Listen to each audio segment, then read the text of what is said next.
Hi guys, welcome back to another video in our YouTube channel Vinay Classes. आज हम इस video में बात करने वाले हैं क्लास 10th मैथ्स चैप्टर 1 के बारे में, रियल नंबर के ऊपर। वास्तविक संख्या जिन्हें हम कहते हैं। तो वास्तविक संख्या वैसे आपने 8th क्लास और 9th क्लास में पढ़ा होगा, लेकिन मेन जो है हमारा आज का चैप्टर 1.1 जो है वो है यूक्लिड विभाजन एल्गोरिथम के ऊपर। तो ये क्या होता है, पूरा 1.1 जो है वो इसी के ऊपर बेस्ड है। तो सबसे पहले मैं आपको बता देता हूँ यूक्लिड विभाजन एल्गोरिथम। तो सबसे पहले देखिए एल्गोरिथम क्या होता है। एल्गोरिथम एक तरह से एक प्रोसेस होता है जो कि सुपरिभाषित विभिन्न चरणों से किसी समस्या को हल करने के लिए किया जाता है। इस जो प्रक्रिया होती है जिसमें विभिन्न चरण होते हैं, जैसे कि आप वैदिक विधि पढ़ते हैं। वैदिक विधि में आप किसी में भाग देते हैं, किसी में गुणा करते हैं, एकाधिकैन पूर्वैन द्वारा, ये सब जो होता है उनमें भी कुछ अलग अलग टाइप दे रखे होते हैं, मतलब चरण दे रखे होते हैं, ठीक है ना। तो वही होता है मेन। तो जो प्रथम चरण, द्वितीय चरण, तृतीय चरण, फिर ऐसे करके चौथे चरण में हमारा पूरा आंसर आ जाता है। तो ये जो 4 चरणों में जो ये प्रक्रिया होती है पूरी, इसको हम एल्गोरिथम बोलते हैं। अब हुआ विभाजन। विभाजन क्या होता है? विभाजन मतलब वही डिवीजन, भाग देने का। भाग तो आप 4th क्लास 5वीं क्लास से देते हुए आ रहे हो, और भाग देने का वही विधि है जो हम बचपन में सीखे थे, ठीक है। और यूक्लिड वो है जिन्होंने इस विधि को विकसित किया, ठीक है। तो अब देखिए चैप्टर 1.1 में इसके बारे में क्या बताया गया है, सबसे पहले मैं इसके ऊपर बात कर देता हूँ। यूक्लिड ने क्या किया? यूक्लिड ने, जैसे मैं आपको एग्जांपल देते हुए समझा रहा हूँ, मान लीजिए हम ऐसे भाग देते थे, यहाँ कर देते हैं 15, ठीक है। इस हमें 15 में 2 का भाग देना है, ठीक है, 15 में 2 का। तो ये जो 2 है ये क्या हो गया? ये हो गया हमारा भाजक, ठीक है। इसको याद रखने का है सबको। ये हो गया हमारा भाज्य। ये यहाँ पर देखो भाग 2 क्या होगा? 7 बार भाग जाएगा, 7 दूनी 14, शेषफल कितना बचा? 1। ये तो हम 4th क्लास 3री क्लास में देखते हुए आए, करे भी है हमने। तो ये जो हो गया हमारा भागफल, ठीक है, ये हो गया हमारा भागफल। और लास्ट में जो ये बचा ये हो गया हमारा शेषफल। ये लिखने की जरूरत नहीं है, बताने की जरूरत नहीं है, ये सब आप सभी को पता ही है। लेकिन मैं क्यों बता रहा हूँ? क्योंकि यूक्लिड ने क्या किया, ये जो भाग देने की विधि थी, इन्होंने इसके ऊपर अध्ययन किया, और इसी को देखते हुए उन्होंने एक और फॉर्मूले का निर्माण किया इसी विधि से, भाग देने की विधि से, जिससे हम किसी भी 2 पूर्णांक, देखिए पूर्णांक शब्द आया है, पूर्णांक क्या है, पूर्ण क्या है, नेचुरल नंबर क्या है, ये सब आप पढ़ चुके हो। वरना मैं आपको डिस्क्रिप्शन में एक वीडियो दे दूंगा, लिंक दे दूंगा, वो देख लेना, उसमें आपको इसके बारे में पूरा दे रखा है, समझ लेना। अब देखिए यूक्लिड ने क्या किया, जैसे कि ये जो भाजक, भाज्य, भागफल, शेषफल ये जो आए हैं, इनका भी एक फॉर्मूला बनाया, जिसे ही हम यूक्लिड विभाजन एल्गोरिथम या फिर परिमेय कहते हैं। अब देखिए उन्होंने क्या किया, उन्होंने ये किया कि उन्होंने, जैसे ये जो 15 है, ये 15 कैसे आए या 15 कैसे आएंगे इन बाकी चीज़ों से। तो उन्होंने क्या किया, उन्होंने किया कि भाई 2 था, 2 को 7 से गुणा किया, फिर उसमें 1 को जोड़ा तो 15 आया। अब उसको हम कैसे शब्दों के रूप में कैसे बोलेंगे? यूक्लिड ने कहा भाई कि जब किन्हीं 2 धनात्मक पूर्णांक संख्या है, ये देखिए 15 और 2 हमारी धनात्मक पूर्णांक संख्या हो गई, 15 और 2, ठीक है। 15 बड़ा है, 2 छोटा है, तो 2 का भाग हमने 15 में दे दिया। तो ये जो है हमारा भाजक और ये हमारा भाज्य। तो उन्होंने क्या कहा, उन्होंने कहा कि जब किसी भाज्य, ठीक है, बड़ा हो गया भाज्य, जब किसी 2 धनात्मक संख्याओं का भाज्य, 2 किसी धनात्मक पूर्णांक संख्याओं का भाज्य, भाजक और भागफल, बीच में गुणे का निशान है तो का गुणनफल, भाज्य, भाजक तथा भागफल के गुणनफल तथा शेषफल के योग के बराबर होता है, ये उन्होंने कहा, ठीक है। और यही इनकी परिमेय है और यही एल्गोरिथम है, ठीक है। तो ये उन्होंने कहा कि भाई अब इसको ऐसे लिखिए, तो भाज्य को हमने A मान लिया, ठीक है, भाजक को हमने B मान लिया और भागफल को हमने Q मान लिया, और शेषफल को हमने r मान लिया। तो ये उनका मानक फॉर्मूला है और यही ये प्रमेय है।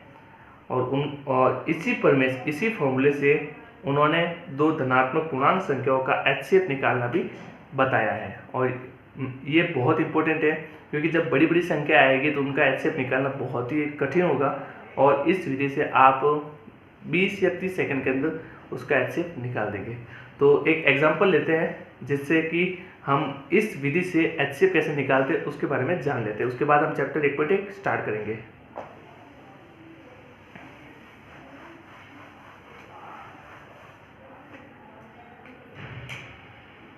तो देखिए पहले मैं एक बार वापस फॉर्मूला लिख देता हूँ, A = B × Q + R। ये उनका फॉर्मूला है, यूक्लिड विभाजन फॉर्मूला है। अब क्या करना है, अब हम एक एग्जांपल लेते हैं। एग्जांपल हम देते हैं कि भाई 4 का भाग देते हैं हम, क्या करते हैं 16 में देते हैं। 16 में तो चला जाएगा, 18 में देते हैं, ठीक है ना। पूरा भाग नहीं जाए इसलिए हम थोड़ा अलग नंबर लेते हैं। 4 का भाग हम 18 में देते हैं तो क्या होगा, कितने बार जाएगा, 4 चौक 16, ये 16 हो गया।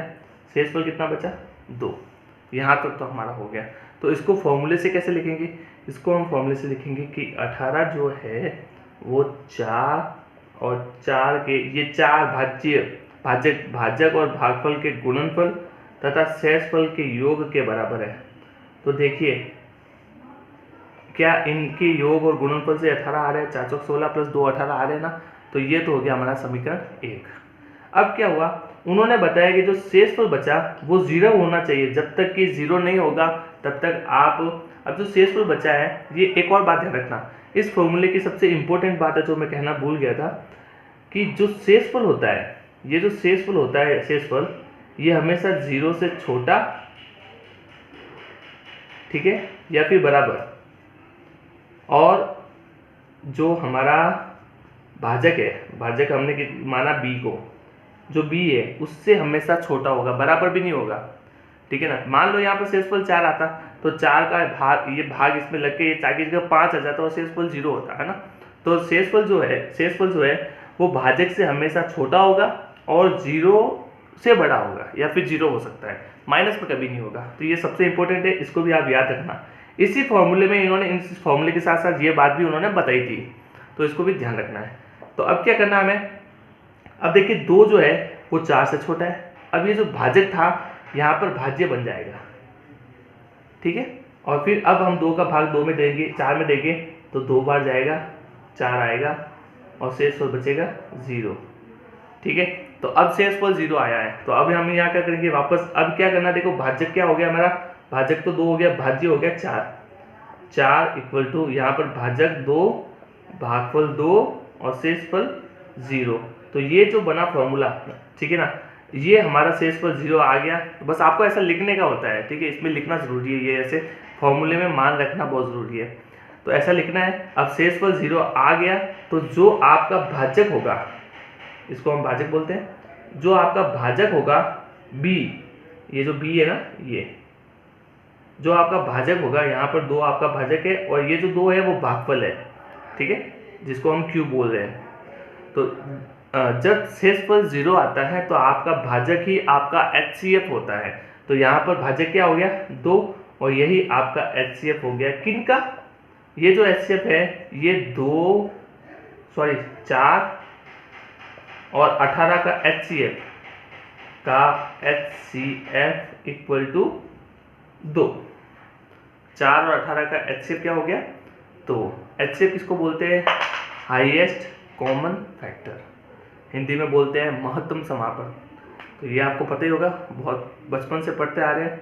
तो ये उन्होंने, यूक्लिड ने ये HCF निकालने की विधि बताई है। अब हम सीधा चलते हैं हमारी प्रश्नावली 1.1 की ओर। ये यहाँ तक आपको समझ में आ गया होगा, बस पूरी प्रश्नावली इसी के ऊपर है। ये ऐसे लिखना है, मान रखना है, और मेन तो भाग देना है, आपको भाग देना आना चाहिए। और 1-2 परिमेय भी है, वो भी आपको समझ में आ जाएगा, जो मैंने इससे पहले आपको समझाया था फॉर्मूला, बस यही है। तो चलिए 1.1 की ओर चलते हैं। तो पहला प्रश्न जो है हमारा है चैप्टर 1.1 का, वो है निम्नलिखित संख्याओं का HCF ज्ञात करने के लिए यूक्लिड विभाजन एल्गोरिथ्म का प्रयोग कीजिए। तो HCF तो निकालना है, लेकिन कैसे निकालना है ये दे रखा है। आपको यूक्लिड विभाजन एल्गोरिथम के द्वारा ही निकालना है। दूसरी जो भी विधि आपको आती है वो यूज़ नहीं करनी है, ठीक है। तो अभी जो मैंने बताया बस वही है, जो भाग दिया था हमने 2 और 18 में, 4 और 18 में, वही वैसे ही करना है।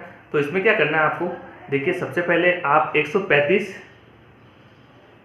और 225, अब आप देखिए सबसे पहले बड़ा कौन है।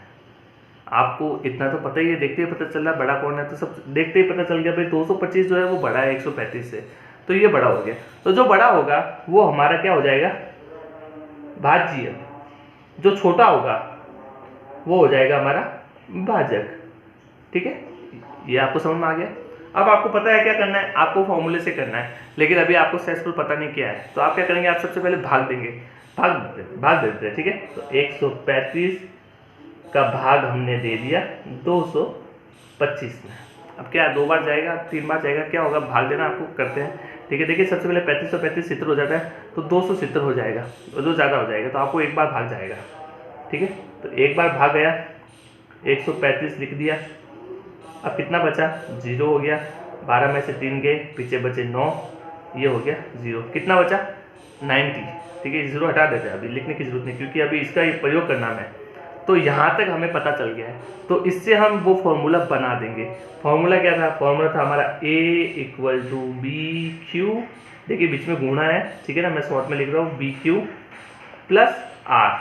तो अब आप इसको देखिए क्या, किसका क्या मान है, आप ये देखिए। A का मान क्या होगा, आप ही बताइए। देखो A का मान हो गया हमारा, A क्या होता है, भाज्य। भाज्य कितना है, 225, तो A हो गया हमारा 225 बराबर B का मान हो गया 135। 135 कितनी बार गुणा दिया, एक बार, क्योंकि भागफल कितना आया 1, और प्लस में शेषफल कितना आया 90।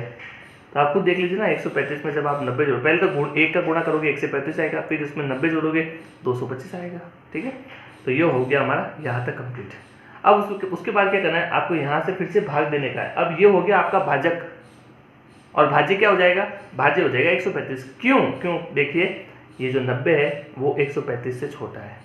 और मैंने ये बोला था आपको, इसमें मैंने आपको यहाँ पर क्या बताया था कि जो R होगा वो 0 से बड़ा होगा या बराबर होगा, ठीक है, और हमेशा B से छोटा होगा, ठीक है। B जिसकी तरफ मुंह खुला होता है वो बड़ा होता है, इसके B की तरफ मुंह खुला है तो B बड़ा है, ठीक है, ग्रेटर देन है। और ये जो यहाँ पर मुंह R के सामने खुला है तो R बड़ा है किससे, 0 से बड़ा होगा और B से छोटा होगा, ठीक है। तो अभी हम क्या करेंगे, अब हम B को भाज्यक मानेंगे, और जो हमारा भाज्य था उसको हमारा जो भाजक पहले था उसको भाज्य मानेंगे 135, ठीक है। और कितनी बार जाएगा भाग, देखो 90 हुआ 180 हो जाएगा, तो हम एक बार ही जाएगा भाग, तो एक बार दे दे, 90 लिख दे, और शेषफल में कितना बचेगा, शेषफल देखते हैं कितना बचा, 5, तो 5 लिख दिया। अब 13 में से 9 गए, पीछे बचे 4, कितना बचा 45। अब ये 45, अब यहाँ आप लिख देंगे। अब देखो पूरा फॉर्मूला चेंज हो रहा है, ठीक है, मतलब फॉर्मूले का मान चेंज हो रहा है। अब सेकंड चरण में, इसको चरण बोल सकते हैं। सेकंड चरण में क्या हो गया, अब जो हमारा भाजक था वो तो हो गया 90, और जो भाज्य है वो 135। तो यहाँ पर हम लिख देंगे 135 = फिर क्या लिखेंगे, 90 × 1, भागफल 1 था 1, प्लस कितना आया शेषफल 45, ठीक है। अब 45 क्या है, 45 90 से छोटा है, और हमारा शेषफल 0 नहीं आया है। जब तक शेषफल 0 नहीं आएगा तब तक हम B को हम जिसको हम भाजक बोलते हैं वो भाजक हमारा HCF नहीं बनेगा, तो हमें शेषफल 0 लाना है। कोई बात नहीं, एक और भाग दे देते हैं। अब जो शेषफल था वो हमारा भाजक बन गया, और जो भाजक था वो हमारा भाज्य बन गया। यहाँ पर इसको 90 कर देते हैं, ठीक है। और अब हम इसका भाग दे देते हैं, तो 45 दूआ 90 होता है, सबको पता है, 45 दूआ 90, 90, और फिर इसका हो गया 0, तो शेषफल 0 आ गया भाई। देखिए अब इसको यहाँ पर रख देते हैं, तो यहाँ पर क्या आता है, भाज्य कितना हो गया हमारा 90, उसके बाद भाजक कितना हो गया 45, और इनटू कितना हो गया भागफल 2। अब शेषफल कितना है, शेषफल 0 हो गया अपना, R 0 आ गया। तो देखिए जब भी R बराबर 0 आता है, ठीक है ना, तो उस टाइम क्या होता है, हमारा जो B होता है, जो भाजक होता है, वही हमारा HCF होता है। उन दो नंबर्स का जिनके बारे में हम कर रहे थे, भाग दे रहे थे पूरा, ठीक है। और यही यूक्लिड विभाजन एल्गोरिथम है। तो अभी देखिए क्या हुआ, अब देखो इस फॉर्मूले से हुआ क्या, इस फॉर्मूले से हुआ ये R0 आ गया, तो जो B होगा, जो B मतलब भाजक, जो भाजक होगा यहाँ पर हमारा B का मान 45 है, 135 नहीं है। अब जो 45 है वो हमारा HCF हो जाएगा। तो हम इसको कैसे लिखेंगे कि भाई 135, दिख रहा है आपको, नहीं दिख रहा है, कि भाई 135 जो और 225 का जो HCF है, HCF जो है वो हो गया 45, हाईएस्ट कॉमन फैक्टर 45 हो गया, ठीक है, 35 नहीं 45 हो गया। तो आपको पहला प्रश्न समझ में आया, बहुत आसान है, कुछ भी नहीं करना आपको, बस भाग देना है, भाग तो देना आता ही है, और एक फॉर्मूले में इनका मान रखना है, तो आपको आराम से समझ में आ गया होगा। दूसरा प्रश्न करते हैं, आपको इससे भी अच्छा ज़्यादा समझ में आ जाएगा। चलिए दूसरा प्रश्न है हमारा, सेम प्रश्न तो वही है। तो प्रश्न में यही है कि यूक्लिड विभाजन एल्गोरिथम के प्रयोग से HCF ज्ञात करना है। कौन सी दो धनात्मक पूर्णांक संख्या, वो धनात्मक पूर्णांक संख्या आपके सामने दे रखी है, 196, 196 और 38,220, ठीक है। तो अब हम क्या करेंगे, वैसे ही करना है। सबसे पहले आप एक वाला फॉर्मूला लिख दो, फॉर्मूला हमारा यही है, A = BQ + R। और एक बात ध्यान रखना, बहुत इंपॉर्टेंट है, जो R होगा वो 0 से बड़ा होगा और जो R होगा वो B से छोटा होगा, ये बात ध्यान रखना। ये अपना फॉर्मूला है, इसको याद रखना है, 1.1 आपकी कंप्लीट हो जाएगी इसको याद रखने से। मान रखना आना चाहिए, A क्या है, B क्या है, Q क्या है, R क्या है। एक बार मेरे साथ आप बोलना, A का मान क्या हो गया, A हो गया हमारा भाज्य, B हो गया हमारा भाजक, Q हो गया हमारा शेष भागफल और R हो गया हमारा शेषफल, ठीक है। बस यही है। अब देखिए सबसे पहले मैं संख्या लिख देता हूँ, 196 और 38,220। अब देखिए इसमें बड़ा कौन है, देखते ही पता चल रहा है भाई ये तो 38,000 है, तो ये बड़ा हो गया। अब देखिए ये बड़ा हो गया तो ये क्या बन जाएगा, ये बन जाएगा हमारा भाज्य, मतलब कि A, और ये बन जाएगा हमारा भाजक, मतलब कि B। तो अब हम फॉर्मूले के हिसाब से भी कर सकते हैं, भाग देके भी कर सकते हैं। भाग से करना पड़ेगा तभी तो शेषफल निकलेगा, तो भाग दे देते हैं भाई, भाग यहाँ हम कर देते हैं। भाग के लिए देखो क्या करते हैं, पहले 38,220 को लिख देते हैं, फिर यहाँ पर हम 196 का भाग दे देते हैं।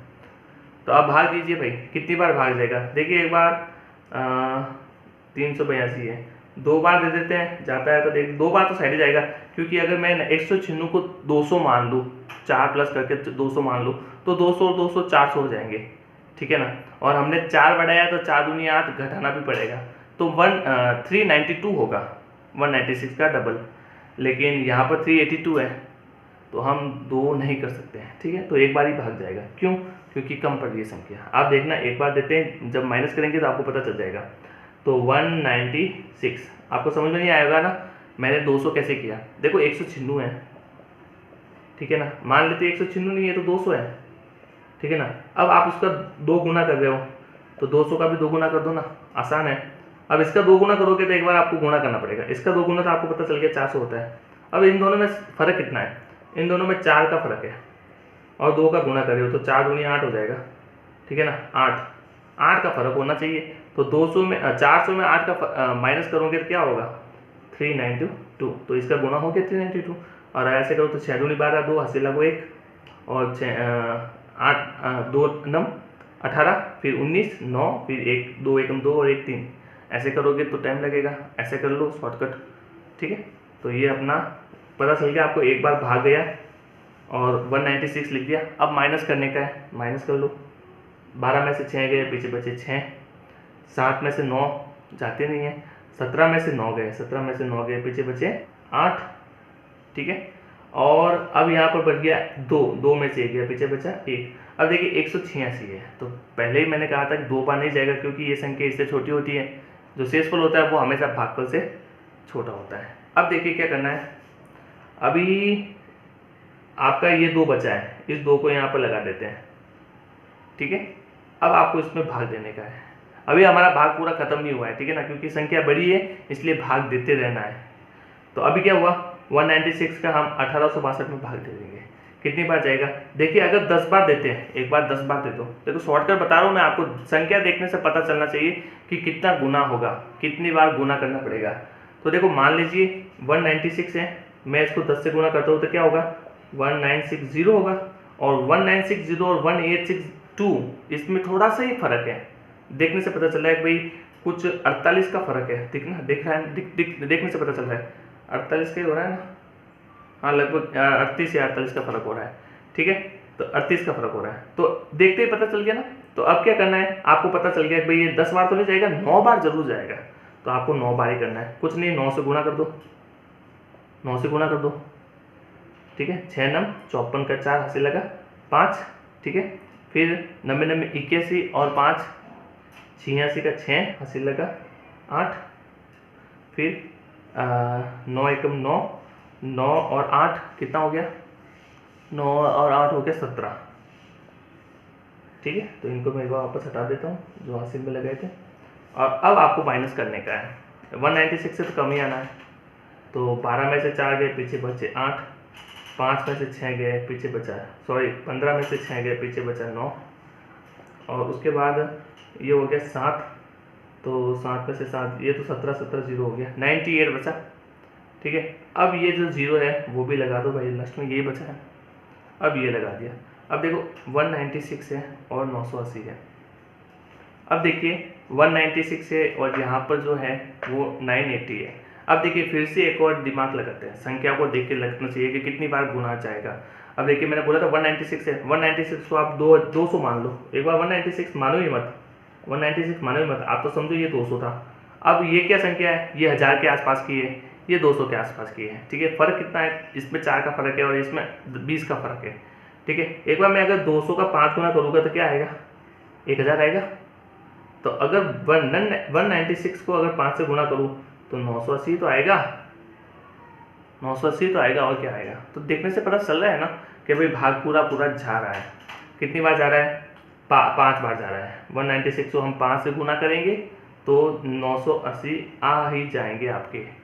देखिए आप देख करके देख लीजिए, 5 छंग 30 का 0 हासिल लगा 3, 5 9 45, 48 का 8 हासिल लगा 4, 5 और 4 9 आ गया।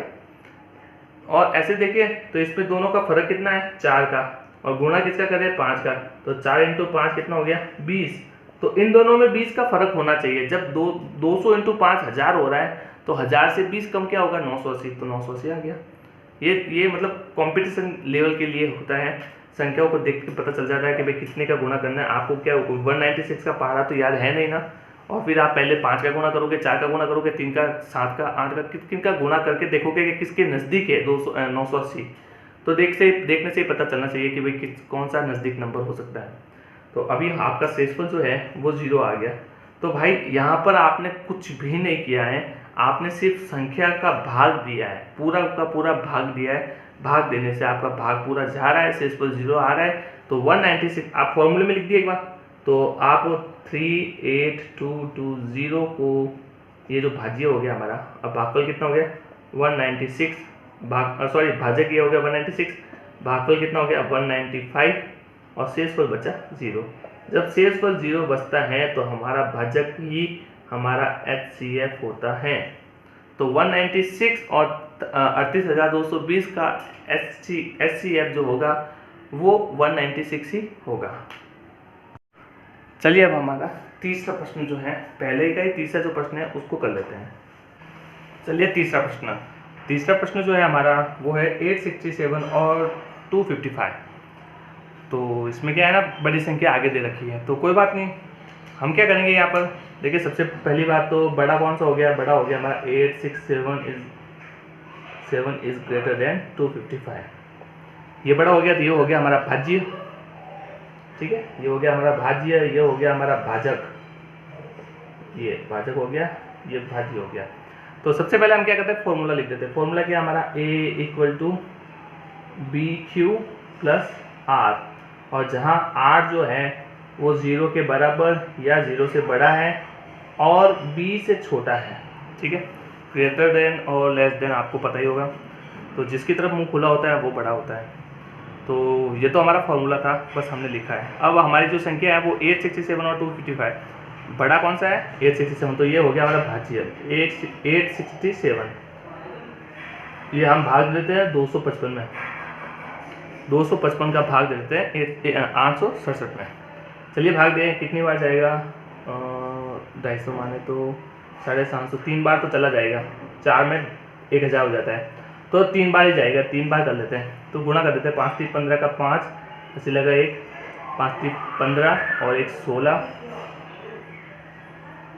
और 3 दूरी 6 और 1 7, ठीक है। तो ये हो गया।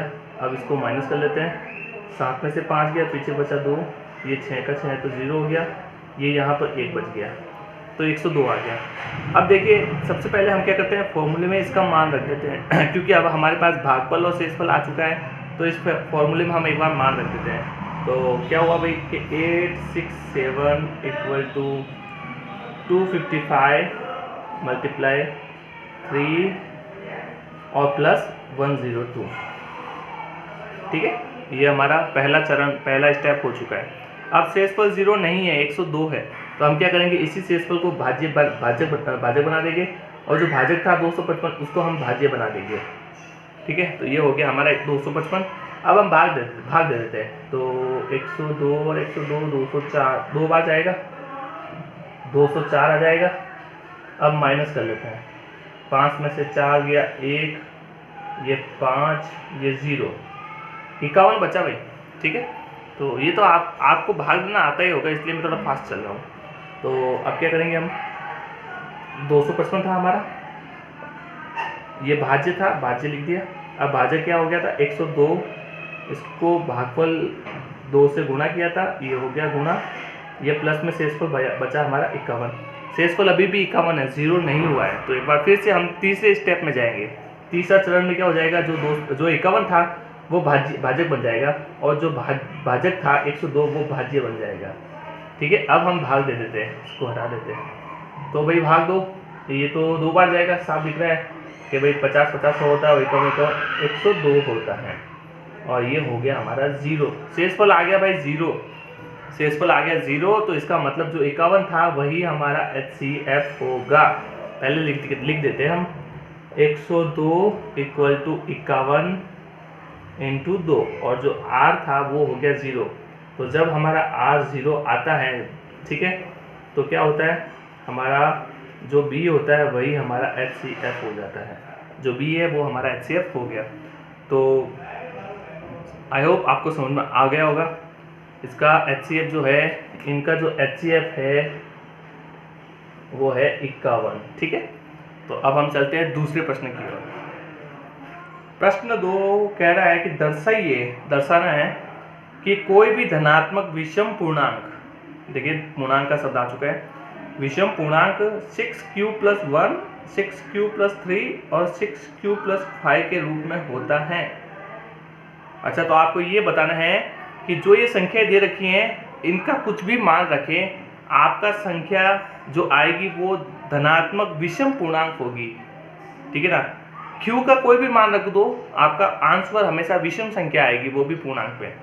तो हमें दर्शाना है कि ऐसा क्यों होगा और कैसे होगा। कोई बात नहीं, हम यूक्लिड विभाजन मेथड से हम इसको आराम से कर सकते हैं। देखो क्या करेंगे, सबसे पहले मैं आपको लिख देता हूँ प्रश्न में जो दे रखा है। प्रश्न कह रहा है भाई कि 6q + 1, 6q + 3 और 6q + 5, ये जो है वो एक विषम पूर्णांक, धनात्मक पूर्णांक, ठीक है, विषम धनात्मक पूर्णांक होगा, ये आपको दर्शाना है। तो अब हम क्या करेंगे, तो सबसे पहले क्या करते हैं, हम उसका फॉर्मूला लिख देते हैं यूक्लिड का। तो यूक्लिड ने जो फॉर्मूला दिया है वो था भाई कि A = B × Q + R, और जहाँ R है, जो R है वो 0 से बराबर होगा R, और B से छोटा होगा। ये यूक्लिड ने बोला था, हमें पता है। अब देखिए भाई, ये यूक्लिड का फॉर्मूला है और प्रश्न में ये भी फॉर्मूला दे रखा है। प्रश्न को देखिए, जो यूक्लिड का फॉर्मूला है और जो प्रश्न में दे रखा है दोनों लगभग सेम ही है, इसमें भी q इसमें भी q, formula same to same आ रहा है, ठीक है ना। तो हम क्या करेंगे, हम क्या करते हैं, ये जो तीन संख्या दे रखी है इनको हम मान लेते हैं ये a के बराबर है। क्या है, a, मतलब कि ये जो संख्या दे रखी है ना, मान लेते हैं ये क्या है, ये एक a संख्या है, इसको हम a मान लेते हैं, ठीक है। और a मान लिया तो क्या हुआ भाई, जो ये b है ना वो 6 के बराबर हो रहा है। देखिए आप ना इन दोनों की तुलना कीजिए, ये r हो गया 1, q हो गया q, b हो गया 6, और इसको हमने a मान के a बराबर मान लिया। तो हमें क्या पता चला कि जो b का मान है वो हो गया 6। अब इससे होगा क्या, अब देखना, माना कि इसको a माना तो b का मान क्या आ गया 6। अब b का मान 6 आने से होता क्या है, आप इधर ध्यान दो, जब b का मान 6 आता है तो क्या होगा, b का मान 6 होगा ना, तो r का मान हमेशा b से छोटा होता है, तो b से छोटा होगा। अब 6 से छोटा क्या क्या हो सकता है। और दूसरी बात, विषम धनात्मक पूर्णांक बोला है, मतलब 0 से पहले होगा। आप ध्यान से समझिए, यहाँ पर r का मान क्या होगा, एक तो 6 से तो बड़ा होगा, 6 से छोटा होगा, और 0 से बड़ा होगा। तो कौन सी संख्या हो सकती है, वो संख्या हो सकती है, r का मान क्या हो सकता है, r का मान हो सकता है 1, 2, 3, 4 और 5। r का मान ये सब हो सकता है। क्यों, क्योंकि b का मान 6 है, और हम जानते हैं यूक्लिड क्या कहता है, यूक्लिड कहता है कि भाई जब यूक्लिड कहता है कि r का मान हमेशा b से छोटा होगा और 0 से बड़ा होगा, या फिर 0 भी हो सकता है। हम यहाँ 0 मान सकते थे, लेकिन हमारा प्रश्न क्या कह रहा है, वो एक विषम धनात्मक पूर्णांक की संख्या होगी, तो हम 0 नहीं ले सकते, क्योंकि धनात्मक पूर्णांक में 0 नहीं आता है। समझ में आ रहा है, इसीलिए हम इसको मान रहे हैं कि भाई 1 2 3 4 होगा, वो 1 2 3 4 5 होगा। तो अब हम क्या करते हैं, एक बार मान रख देते हैं और कुछ नहीं करेंगे, हम मान रखेंगे और ये सिद्ध हो जाएगा कि भाई ये जो संख्या है तीनों वो विषम ही होगी। क्यों, क्योंकि देख लेते हैं अब हम क्या करते हैं, एक बार मान रख देते हैं, कहते हैं r का मान रख देते हैं इस फॉर्मूले में। ये a था इक्वल टू b का मान हमने 6 रख दिया, q को ऐसे ही q रखते हैं, और प्लस r का मान हम रख देते हैं 1। उसके बाद a का मान हम मान लेते हैं, यहाँ पर 6 था, यहाँ पर q था, और यहाँ पर हम मान लेते हैं 2। फिर a का मान हम मान लेते हैं 6q प्लस 3, a का मान मान लेते हैं 6q प्लस 4, a का मान मान लेते हैं 6 इंटू q प्लस 5। अब देखिए 5 स्थितियाँ बन चुकी है, ठीक है। अब इनको ध्यान से देखिए, अब भाई हमको विषम पूर्णांक बताने का है, दर्शाना है, तो क्या आपको लग रहा है ये विषम धनात्मक पूर्णांक है। देखिए आपको एक छोटी सी बात समझाता हूँ, आपको पता ही होगा। देखिए ये एक संख्या है 4, अब मैं इसको किसी से गुणा करता हूँ, किसी से भी, x y z कुछ भी हो सकता है। मान लीजिए मैंने इसको गुणा कराया x से, तो वो संख्या सम होगी या विषम, मुझे ये बताइए। अगर मैं 4 को किसी भी संख्या से गुणा करूँ तो वो संख्या सम आएगी या विषम आएगी। मान लीजिए मैं 4 को 4 से गुणा कर देता हूँ, तो क्या आया 16, सम संख्या है। मान लीजिए मैं 4 को एक गुणा करता हूँ, 5 से गुणा करता हूँ, एक विषम संख्या से गुणा करता हूँ सम संख्या को, तो उत्तर क्या आता है 5 और 20, फिर भी सम आया। मैं 4 को किसी से गुणा करूँ तो सम आता है। क्यों होता है ऐसा, क्योंकि 4 को है ना हम कैसे लिख सकते हैं, 4 को हम लिख सकते हैं 2 इंटू 2, और ये जो 2 होता है, ये जो 2 होता है, किसी भी संख्या को 2 से गुणा करते हैं तो वो सम संख्या बच जाती है, क्योंकि सम संख्या की परिभाषा यही है, जो संख्या 2 से डिवाइड होती है उसको हम सम संख्या बोलते हैं। और जब 2 से डिवाइड होती है, जिसका मतलब सही है कि भाई उसमें वो 2 से मल्टीप्लाई भी तो होती थी, तभी तो उससे 2 से डिवाइड हो रही है, समझ रहे आप। तो जो 6 है ना उसको हम कैसे लिख सकते हैं, देखिए ये 6 है, मैं ये वाला फॉर्मूला यहाँ लिख रहा हूँ, a equal to 2 into 3q plus 1। अब मैं ये जो फॉर्मूला वो यहाँ लिख रहा हूँ, a equal to 2 into 3q plus 2। ऐसे ही मैं इसको भी यहाँ लिख सकता हूँ, 6q को मैं क्या लिख दूंगा 2 इंटू 3q, ठीक है ना। शॉर्टकट में चलता हूँ, 3 का भी ऐसा हो जाएगा, 4 का भी ऐसा हो जाएगा, 5 का भी ऐसा हो जाएगा, जैसे ये 2 किया मैंने, बस 1 2 3 4 5 ऐसे लिखना है, पीछे वाली संख्या चेंज करनी है, बाकी तो सेम यही है। अब मैंने किया क्या, मैंने 6q को 2 × 3Q लिख दिया। क्या ये गलत है? कैसे गलत होगा भाई? गुणा करेंगे तो भी 6Q आएगा ना, तो 6Q तो 6Q बन रहा है, मैंने कुछ 7Q तो बनाया नहीं है। अब हुआ क्या, दो से गुणा हो रही है कोई संख्या। जब कोई संख्या 2 से गुणा होती है तो वो एक सम संख्या में बदल जाती है, क्योंकि 2 से गुणा हो रही है वो। आपको पता ही होगा भाई, कोई भी संख्या ले लो, कैसी भी संख्या ले लो, उससे 2 से गुणा करोगे तो वो सम बन जाएगी।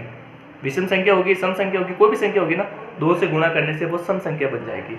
तब हुआ क्या, अब देखो, जब ये सम संख्या बन गई, ये सम संख्या बन गई और उस सम संख्या में 1 जोड़ दिया तो क्या बन जाएगी? विषम संख्या बन जाएगी ना। तो ये बन गई विषम संख्या। ये थी सम संख्या, ये सम संख्या थी, उसमें 2 और जोड़ दिया। तो सम संख्या में जब 2 जोड़ते हैं, सम संख्या में अगर सम संख्या जोड़ते हैं तो वो विषम संख्या कैसे बनेगी यार?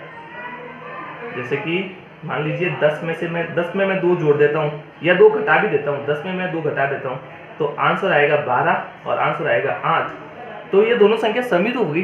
तो सम संख्या में जब हम सम संख्या जोड़ते हैं या घटाते हैं तो आंसर में सम संख्या ही आती है।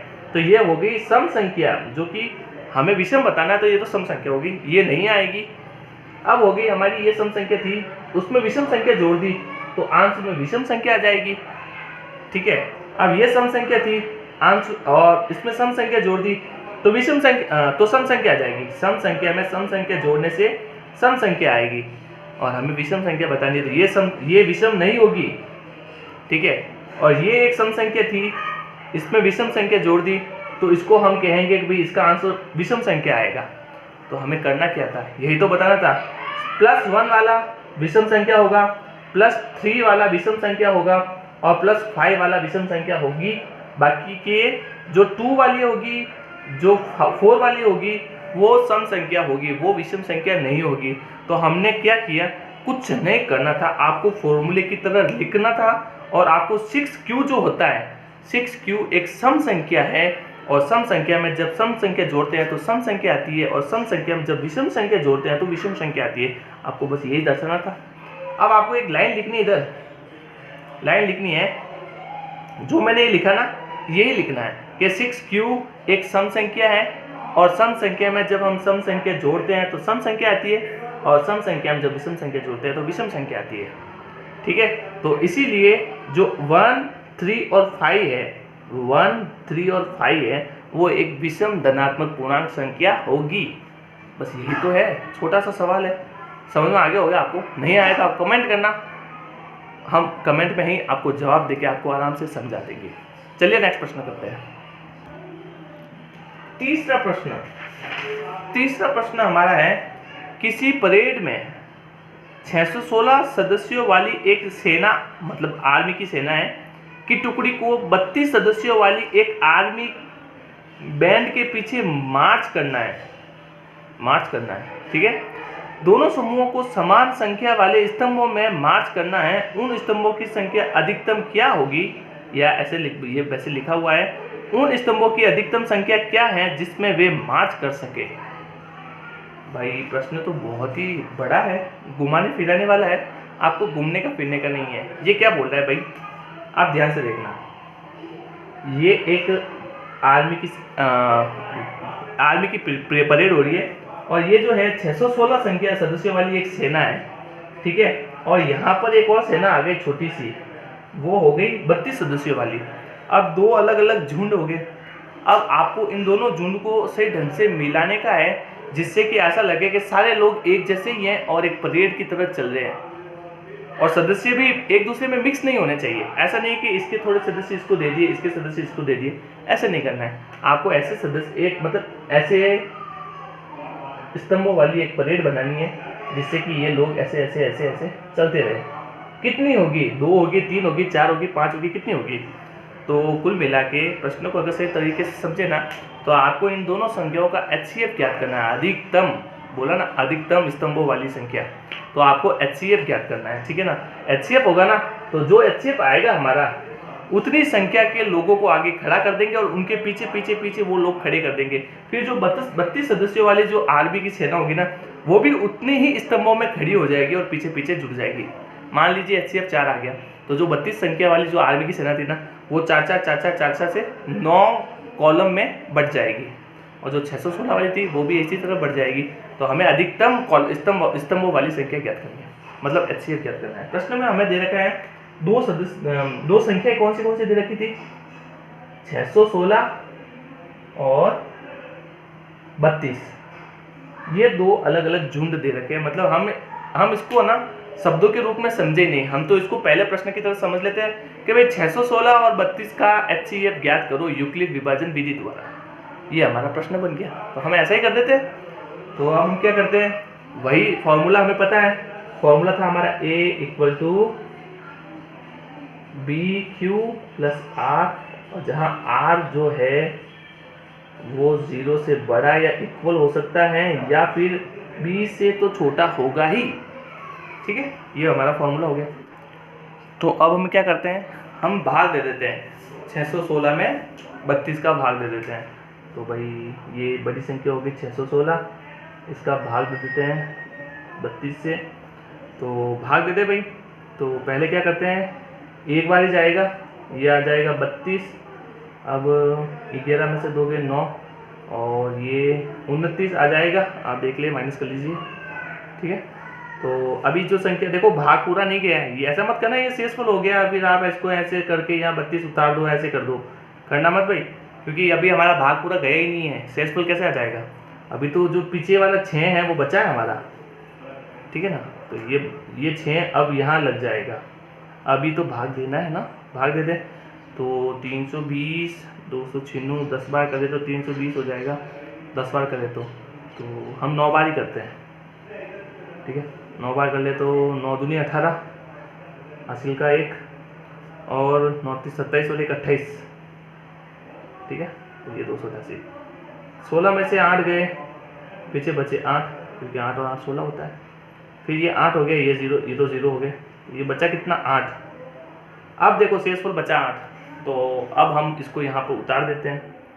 तो ये तो हो गया हमारा 616 = 32 × 19 + 8, ये हमारा हो गया।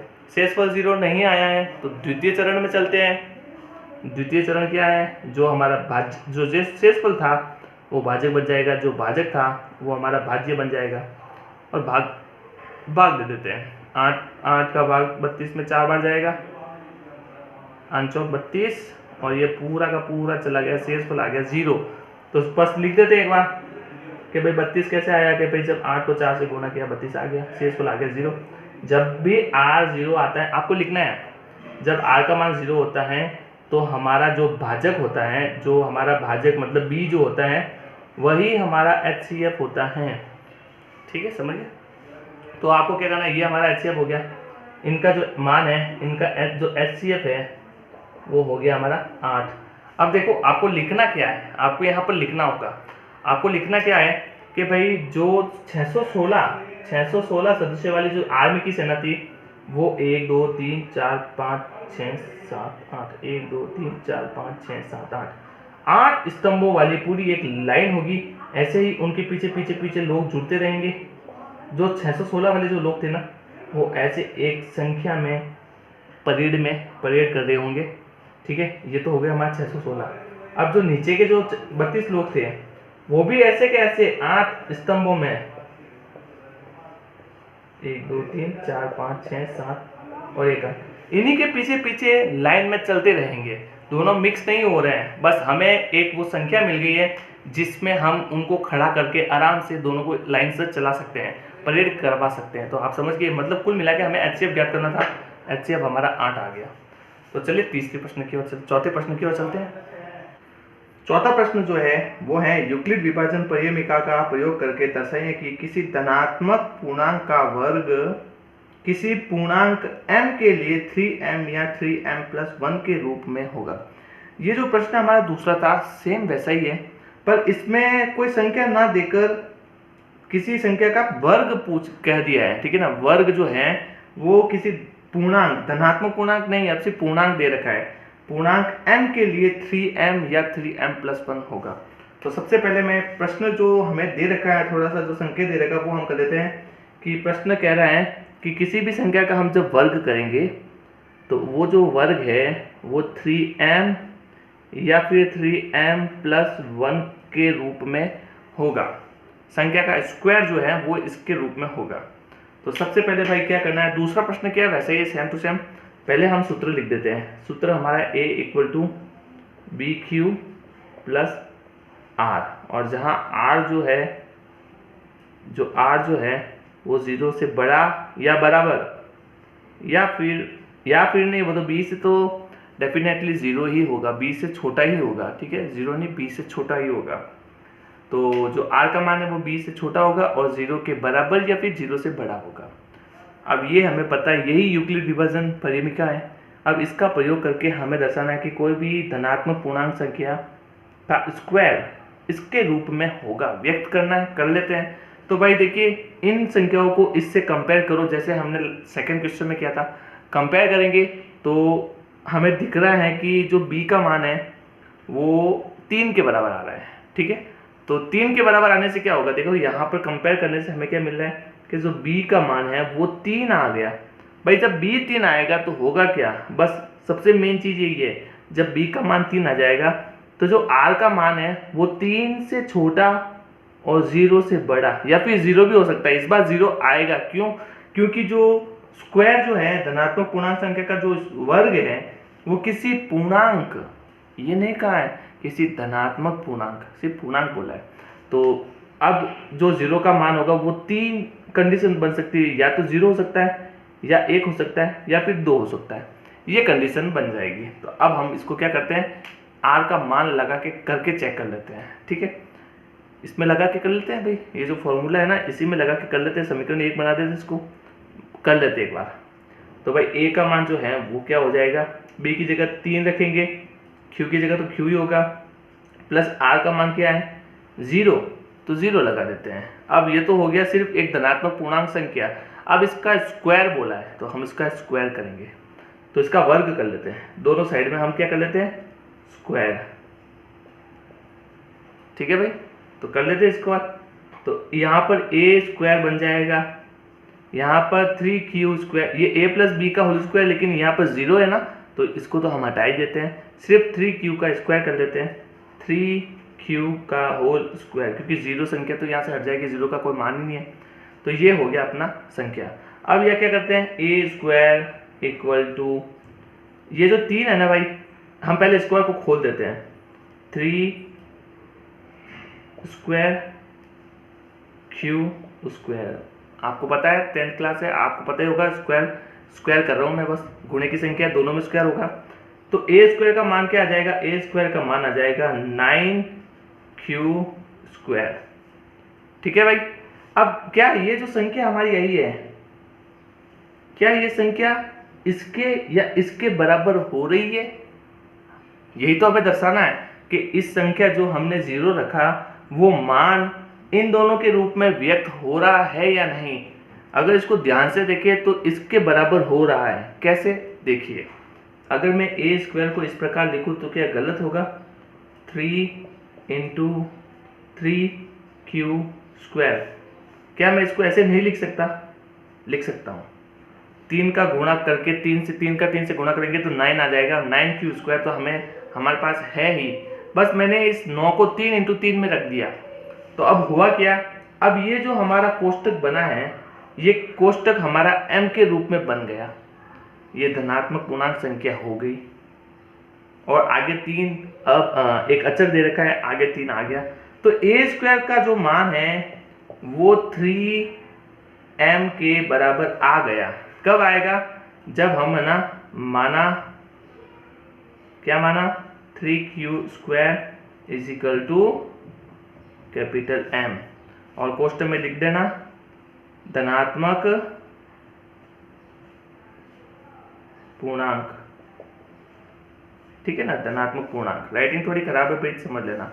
तो ये मैं लिख रहा हूँ कॉपी में, मैं लिखना जरूरी है ये, ठीक है ना, तो ये लिखना जरूरी है, आप ये लिख देना। फिलहाल मैं इसको हटा रहा हूँ। तो हमने जब 3Q² को M माना तो A² 3M के रूप में व्यक्त हो गया। तो 0 की कंडीशन में तो ये भाई सही है, हमने दर्शा दिया। अब क्या 1 लिखने पर भी यही कंडीशन बन रही है, चेक कर लेते हैं। 1 लिखते हैं भाई। अब क्या करेंगे हम, माना यहाँ पर मान लेंगे, माना r इक्वल टू +1, तो अब क्या होगा, ये फॉर्मूला कुछ इस प्रकार बन जाएगा, a इक्वल टू 3, b का मान 3 था, q का मान q ही है, प्लस r का मान पहले 0 था, अब यहाँ पर 1 हो गया। ठीक है, अब स्क्वायर कर लेते हैं, a स्क्वायर बराबर 3q प्लस 1 का होल स्क्वायर। अब भाई a प्लस बी का स्क्वायर आपको आना चाहिए, मैं आपको यहाँ पर लिख देता हूँ, a प्लस बी का होल स्क्वायर होता है a square plus b square plus 2ab, आपको आना चाहिए। ठीक है, तो ये है ना हमारी संख्या, a हो गया, ये b हो गया, अब इसका हम स्क्वायर कर लेते हैं, होल स्क्वायर कर लेते हैं। तो a स्क्वायर क्या आएगा, a स्क्वायर हो जाएगा 3q का होल स्क्वायर प्लस 1 का whole square plus 2 into 3q into 1, ये 2ab, a square plus b square plus 2ab, a square plus b square plus 2ab। मैंने कुछ नहीं किया, बस स्क्वायर को खोला है, ठीक है ना, फॉर्मूला लगा के खोल दिया है। अब क्या हुआ, अब इसको सरल करते हैं, a स्क्वायर क्या होगा, a स्क्वायर हो जाएगा भाई कि ये तो 3 स्क्वायर q था, इसको मैंने अभी किया था कि 9q स्क्वायर आया था, तो 9q स्क्वायर प्लस a का स्क्वायर a की होता है प्लस 2 इंटू 3q इंटू 1, तो पहले 2 को 3 से गुणा कर लेते हैं, तो कितना आ जाएगा 6q, और 1 का गुणा करेंगे तो वही संख्या होगी, तो इसका मान हो जाएगा 6q। अब क्या करते हैं, देखो भाई समीकरण है, द्विघात समीकरण में आपको पता ही है कि पहले जो चर संख्या होती है वो आगे हो जाती है, अचर संख्या पीछे हो जाती है, तो हम ऐसे ही इसको सही रूप में लिख देते हैं। तो ये हो गया a स्क्वायर बराबर 9q square plus 6q plus 1, इसको मैंने आगे लिखा है, इसको पीछे लिखा और कुछ नहीं किया है, कोई चिन्ह चेंज नहीं किया है, कोई जोड़ बाकी नहीं किए, सिर्फ संख्या को आगे पीछे लिखा है और जो चिन्ह थे उन्हीं के साथ लिखा है। अब भाई देखिए, ध्यान से देखिए, क्या ये संख्या, अब इससे आगे तो कुछ हो नहीं सकता, क्या ये संख्या इसके रूप में या इसके रूप में व्यक्त हो रही है? फिलहाल तो देखने से लगता है भाई नहीं हो रही, तो क्या इसमें कुछ हेरफेर ऐसी करे कि ये इसके रूप में बन जाए? चलो ट्राई करते हैं। हम क्या करते हैं, a स्क्वायर इक्वल टू, हम क्या करते हैं इसमें, हम इसमें 3 कॉमन ले लेते हैं भाई, इसमें 3 कॉमन ले लेते हैं, चलो 3 कॉमन ले लिया, तो क्या बचेगा, ये 3 इंटू 3 था, इसका एक 3 बाहर आ गया, तो अंदर सिर्फ 3 बचेगा, और ये q का q स्क्वायर ऐसे के ऐसे क्या रहेगा, प्लस ये 6 कैसे लिखते हैं, 6 लिखते हैं 2 इंटू 3, अब जो 3 था वो तो हमने बाहर ले लिया, तो पीछे बचा सिर्फ 2, ठीक है ना, 2 इंटू 3 था, 3 तो बाहर चला गया, सिर्फ 2 ही बचा, तो ये 2 मैंने ऐसे कैसे लिख दिया, और जो q था वो भी बच गया, वो भी ऐसे कैसे लिख दिया मैंने, ये q है। ये कोष्टक खत्म, यहाँ पर 3 नहीं है इसलिए 3 कॉमन नहीं आएगा, कोष्टक इतना ही बनेगा। इस कोष्टक को अगर आप खोलोगे तो क्या आएगा, 3 को अंदर गुणा करोगे दोनों तरफ, तो 3q स्क्वायर प्लस 3 दूनी 6q, तो यही तो आएगा। अब आगे जो +1 बचा वो 1 हो गया। अब भाई ये जो फॉर्मूला, ये जो समीकरण बना है, ये समीकरण आपका इसके रूप में व्यक्त हो रहा है, आप ध्यान से देखिए, हो रहा है, कैसे होगा,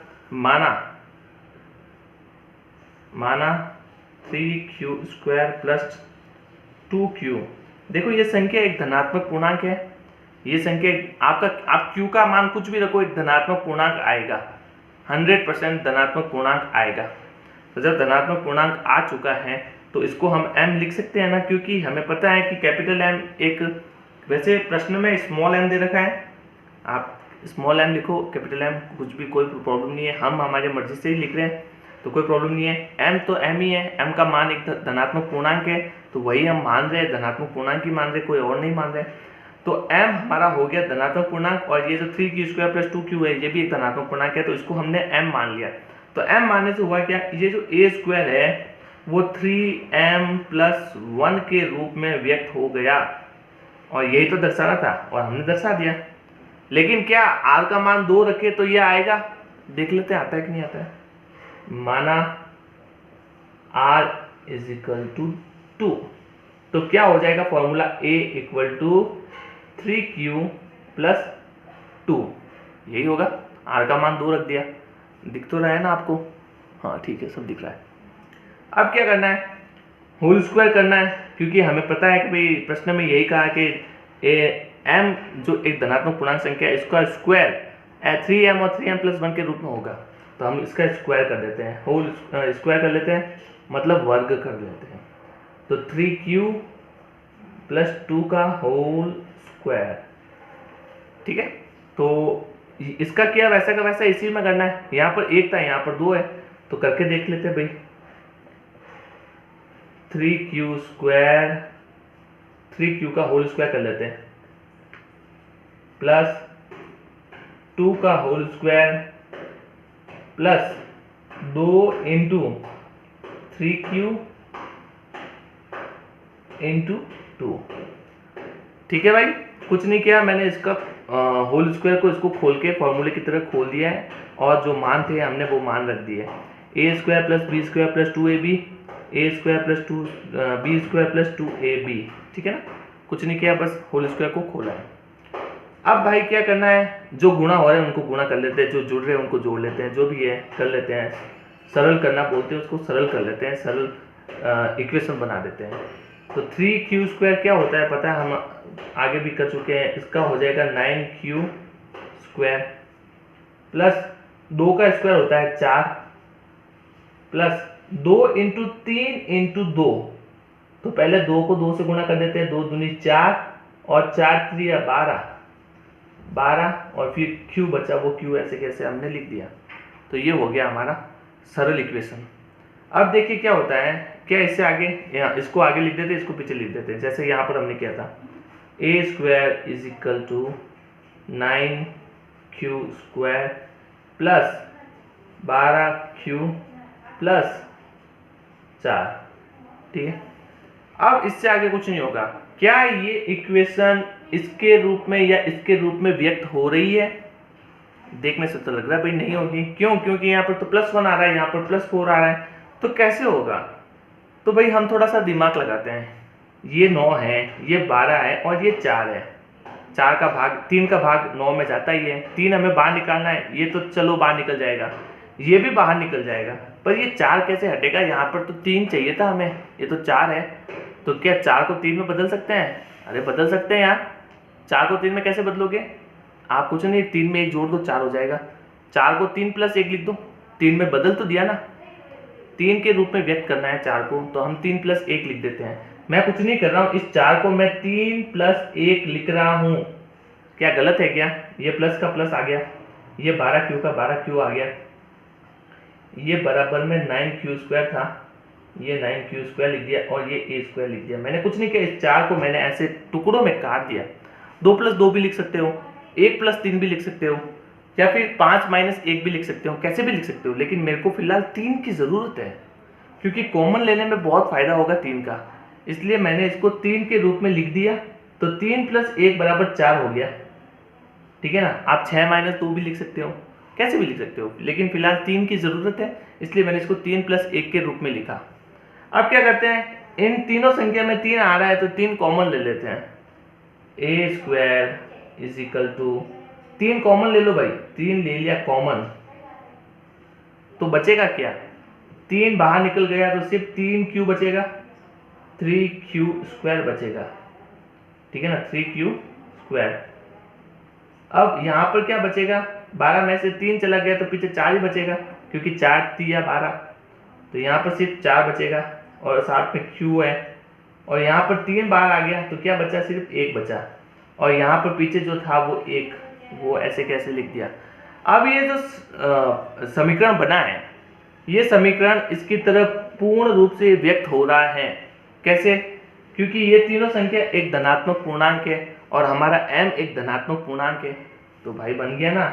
तो क्या कहेंगे? 3q square plus 4q plus 1 is equal to m, एक धनात्मक पूर्णांक है, लिख देना यहाँ पर धनात्मक पूर्णांक संख्या है, धनात्मक पूर्णांक संख्या, ठीक है ना। ये m के बराबर हो गया, तो इसकी जगह हम m लिख देते हैं। तो a स्क्वायर जो है वो 3 एम प्लस 1, ये 1 इसका यहाँ आ गया, इसके रूप में व्यक्त हो गया। और यही प्रश्न था, किसी धनात्मक पूर्णांक संख्या का स्क्वायर जो है वो 3m और 3m प्लस 1 के रूप में व्यक्त करना है, सिद्ध करना है। और हमने सिद्ध कर लिया, दर्शा दिया कि हाँ भाई जो स्क्वायर होगा तो धनात्मक पूर्णांक का वो इन्हीं रूप में व्यक्त होगा, और हमने यही किया। तो आई होप आपको चौथा प्रश्न आराम से समझ आ गया होगा, नहीं आया तो कमेंट करना। चलिए पांचवें प्रश्न की ओर चलते हैं। प्रश्न 5 कह रहे हैं, यूक्लिड विभाजन प्रमेयिका का प्रयोग करके दर्शाइए कि किसी धनात्मक पूर्णांक का घन 9m 9m प्लस 1 या 9m प्लस 8 के रूप में होता है। प्रश्न 5 जो है वो पूरा का पूरा प्रश्न 4 की तरह है, बस इसमें जो धनात्मक पूर्णांक संख्या है उसका घन करना है, क्यूब करना है। और जो वो क्यूब है वो 9m या 9m प्लस 1 या 9m प्लस 8 के रूप में होगा, ऐसा प्रश्न बोल रहा है। और हमें ऐसा दर्शाना है। कैसे दर्शाएंगे? पहले हम क्या करते हैं, यूक्लिड विभाजन एल्गोरिथम कहें या फिर प्रमेयिका कहें, उनका जो फॉर्मूला है यूक्लिड का, वो फॉर्मूला हम लिख देते हैं, a = bq प्लस r। और ये बात ध्यान रखना हमेशा, जो r है वो b से तो बड़ा होगा और b से छोटा होगा और 0 से बड़ा होगा, b से छोटा, r जो है वो b से छोटा होगा और 0 से बड़ा होगा। ठीक है, ये हमेशा ध्यान रखना। तो अभी क्या करना भाई, प्रश्न कह रहा है कि किसी भी धनात्मक पूर्णांक संख्या, तो हम क्या मान लेते हैं,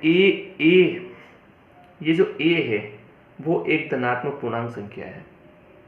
ठीक है, और जो b है वो इस प्रश्न में देखिए आप 9m दे रखा है, तो जब b को हम 9m रखेंगे तो r का मान कितना आएगा, 0 से लगाकर 8 तक, 0 1 2 3 4 5 6 7 8, ये 9 संभावनाएं बन सकती हैं यदि b का मान 9 हो तो। ठीक है, पर भाई एक बात ध्यान रखो, अगर हम 9 से करेंगे तो टोटल 9 संभावनाएं बनेगी, फिर सबको अलग अलग करेंगे तो कितने पेज भर जाएंगे आपको पता ही होगा। तो हम क्या करते हैं, इस 9 को एक अलग तरह से व्यक्त करते हैं। ये जो 9 था, इस 9 को मैं क्या कर रहा हूँ, ये जो 9m है इसको मैं लिख देता हूँ 3 × 3m। तो इससे क्या होगा, जो b का मान होगा वो 3 हो जाएगा और जो 3m होगा वो ये m हो जाएगा। तो मैं क्या कर रहा हूँ, यहाँ पर मैं जो है ना b का मान जो है वो मैं यहाँ 3 मान रहा हूँ, क्योंकि इन तीनों के अंदर 3 है, जो 3 है वो 3 इन तीनों के अंदर आ रहा है। ठीक है भाई, तो हम b का मान 3 ही मान लेते हैं, ताकि इससे फायदा क्या होगा, इससे फायदा ये होगा कि r का मान जो है वो 0 1 या 2 के बीच में ही आएगा, इससे ज़्यादा नहीं आएगा, इससे कम नहीं आएगा। जो 3 कंडीशन बच रही है वो आसानी से होगी, वरना 9 मान के करोगे तो आंसर सेम आएगा, पर कंडीशन 9 बनेगी और 9 से फिर आपका 3-4 पेज भर जाएगा। इसलिए आप शॉर्टकट में चलो, जितने नंबर का प्रश्न है उस तरीके से ही कीजिए। तो भाई अब क्या करना है आपको, बस जो प्रश्न लास्ट टाइम किया था चौथे प्रश्न में, वैसे ही हमें इस प्रश्न में भी करना है। कुछ नहीं करना है, 3 कंडीशन बनेगी। पहली कंडीशन क्या होगी, r का मान 0 माना, r = 0, तो a = b का मान 3 हो गया, 3q प्लस 0, ये हो गई पहली कंडीशन। माना r = 1, तो a का मान क्या हो जाएगा, 3q प्लस 1, ये हो गई सेकेंड कंडीशन। और तीसरा है माना r = 2, तो इसमें क्या हो जाएगा, a = 3q प्लस 2। तो ये तो 3 कंडीशन थी, हमने तीनों कंडीशन लिख दी, r का मान अलग अलग लगा के कर दिया। अब प्रश्न कह रहा है कि ये जो एक धनात्मक a जो है वो एक धनात्मक पूर्णांक संख्या है, इसका क्यूब करना है, मतलब हमें घन करना है। तो इसका घन कर लो भाई, दोनों तरफ घन कर लेते हैं। तो जब हम a का घन करेंगे, इसको मैं थोड़ा इधर लिख देता हूँ, a का घन करेंगे तो a प्लस b का क्यूब आपको आना चाहिए। a प्लस b का क्यूब क्या होता है, a प्लस b का होल क्यूब जो होता है वो होता है a cube plus b cube plus 3a² b plus 3 a b square. ये फॉर्मूला आपको याद होना चाहिए, तभी ये प्रश्न होगा। तो अभी यहाँ पर तो देखो a प्लस बी बन नहीं रहा है, सिर्फ 3q बन रहा है, तो 3q का होल क्यूब, दोनों तरफ हमने क्यूब कर दिया, घन करना, LHS और RHS का घन करने पर ये लिख देना आप यहाँ पर। तो AQ कितना हो जाएगा, AQ is equal to 3 into 3 into 3, मैं लिख देता हूँ 3Q into 3Q into 3Q, एक तीन 3 9 और 9 तिया 27, तो टोटल कितना हो जाएगा, AQ is equal to 27Q cube, Q की घात 3। ठीक है, अब देखिए ये जो लास्ट हमें समीकरण मिला है, क्या ये समीकरण इसके बराबर है? आप ध्यान से देखिए, क्या ये समीकरण इसके बराबर है? यहाँ पर आगे क्या आ रहा है, 9, क्या इसमें 9 है ना, 27 के अंदर 9 आता है ना, तभी तो 9 तिया 27 होता है, 9 इंटू 3 करने से ही तो 27 बनता है, तो उसमें 9 है, तो क्या करेंगे हम उसको लिख देंगे a cube is equal to 9 कोष्टक 3 क्यूब क्यूब, ये क्यू है और ये क्यूब है, ठीक है, घन। तो अब देखिए ये जो हमारा लास्ट में जो समीकरण बना है, ये पूरी की पूरे इसकी तरह मैच खा रहा है, पूरी की पूरी तरह, देख लिए भाई, 9 3 क्यूब जो है वो 9m की तरफ बन रहा है। कब बनेगा, जब 3 क्यू m के बराबर होगा, और जहां m क्या है, m एक धनात्मक पूर्णांक संख्या है, ये लिखना भी है, ठीक है। तो पहली कंडीशन तो मैच खा रही है भाई, सही है, दर्शा दिया हमने। क्या r का मान 1 रखे तो भी ऐसा होता है, करके देख लेते हैं। r अब कर लिख तो दिया मैंने, अब हम दोनों तरफ क्यूब करते हैं इसकी तरह, सेम टू सेम प्रोसेस करना है तीनों में, मैं तीनों को साथ करके चल रहा हूँ। a क्यूब, तो यहाँ पर क्या हो जाएगा 3 प्लस 1 का होल क्यूब, और यहाँ हो जाएगा a cube is equal to 3 plus 1 का, सॉरी यहाँ पर 1 नहीं है 2 है, 2 का होल क्यूब, क्यूब था, होल क्यूब, ठीक है। अब ये फॉर्मूला दे रखा है आपको, इसका मान यहाँ पर रख देंगे, मतलब हमें क्यूब का मान खोलना है यहाँ पर, ठीक है। ये जो फॉर्मूला है उसी की तरह इसको भी लिखना है, तो a cube is equal to 3q, पहले क्या आ रहा है a क्यूब, तो a क्या है ये, तो 3 का whole cube plus b cube, b का मान है 1 का cube plus 3a square b, 3 पहले तो प्लस में 3 इंटू a स्क्वायर, तो a का मान है 3 का होल स्क्वायर प्लस b का मान 1 इंटू 1 लिख दिया, ठीक है, plus 3ab square plus 3 into a का मान है 3 प्लस b का मान है a स्क्वायर, b स्क्वायर लिखा हुआ है ना, तो इसका मान 1 है, तो 1 स्क्वायर मैंने लिख दिया। अब ऐसा कैसे, इसी में पहले इसको सरल कर देते हैं, तो a cube is equal to, ये गुणा कराओ तो क्या आता है 27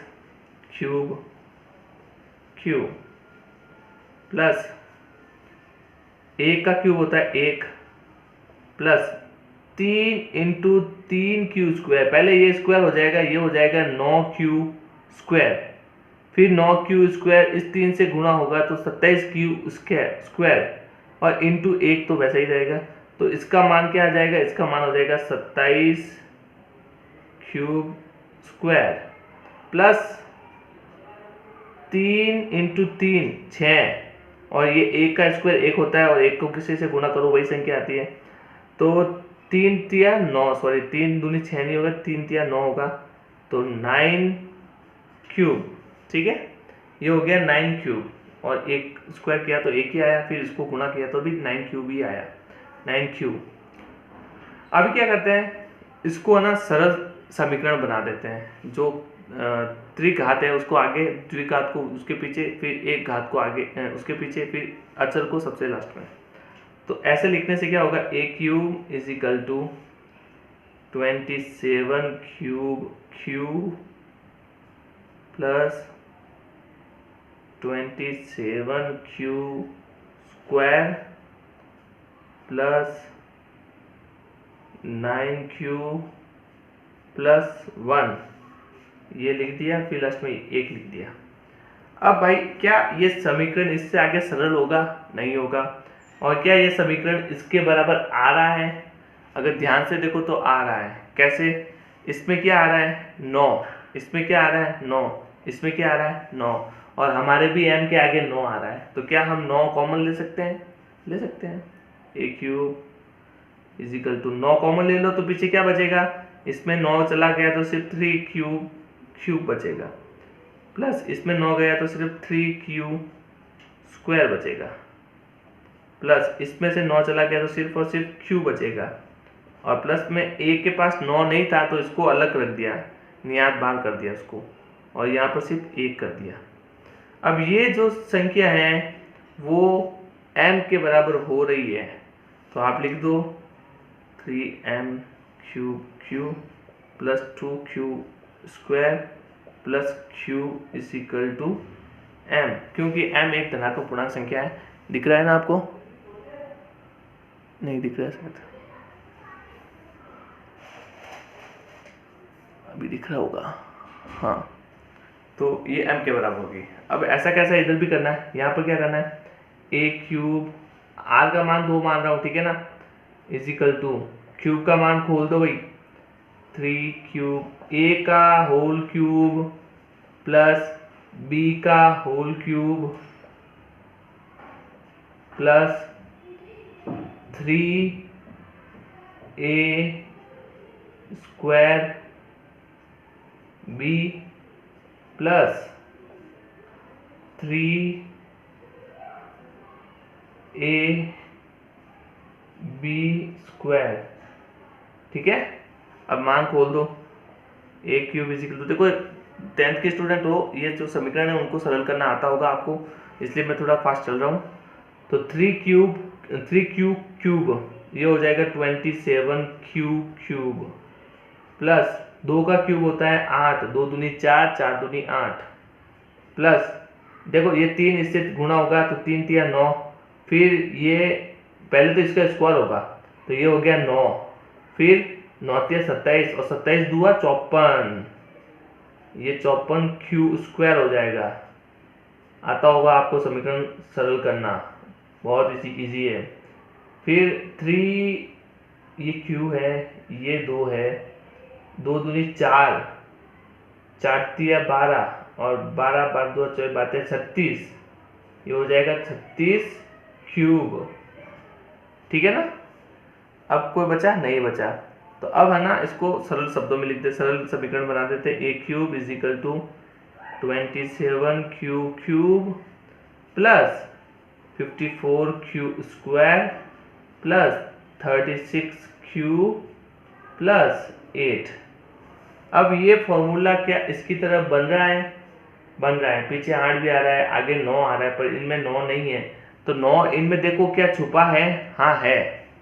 कैसे? a cube is equal to 9 common ले लो भाई, 9 कॉमन ले लो तो क्या बचेगा? 3 क्यूब प्लस, अब इसमें हमने 9 ले लिया कॉमन तो क्या बचेगा? 6, क्योंकि 6 9 54, तो 6 क्यूब स्क्वायर प्लस 4 9 36, तो 4 क्यूब प्लस 8 अलग है, उसके साथ 9 नहीं है तो उसको मैंने अलग रखा, ब्रैकेट के बाहर रखा। तो अब ये जो संख्या है वो m के बराबर है भाई, क्योंकि धनात्मक पूर्णांक संख्या है। तो 3 cube square plus 6 cube square, sorry 3 cube, ये क्यूब है, ठीक है ना, और ये स्क्वायर है, और plus 4 cube is equal to small m, और m एक धनात्मक पूर्णांक संख्या है। अतः किसी भी धनात्मक पूर्णांक संख्या का घन 9m प्लस 1 9m प्लस 8 के रूप में व्यक्त कर सकते हैं। ये लास्ट में ये लाइन लिख देना, बस यही प्रूव करना था। तो गाइज आई होप आपको पहली प्रश्नावली चैप्टर 1.1 आपको पूरा समझ में आया होगा। नहीं आया तो आप कमेंट करना, हम आपको वापस कमेंट में समझा देंगे, वरना अच्छा वीडियो, इससे भी अच्छा वीडियो बनाने की कोशिश करेंगे। वीडियो अच्छा लगे तो लाइक करना, चैनल सब्सक्राइब करना, और कमेंट में अगर सब समझ में आ गया तो कमेंट भी ज़रूर करना, कैसा लगा आपको वीडियो बताना ज़रूर। Thank you.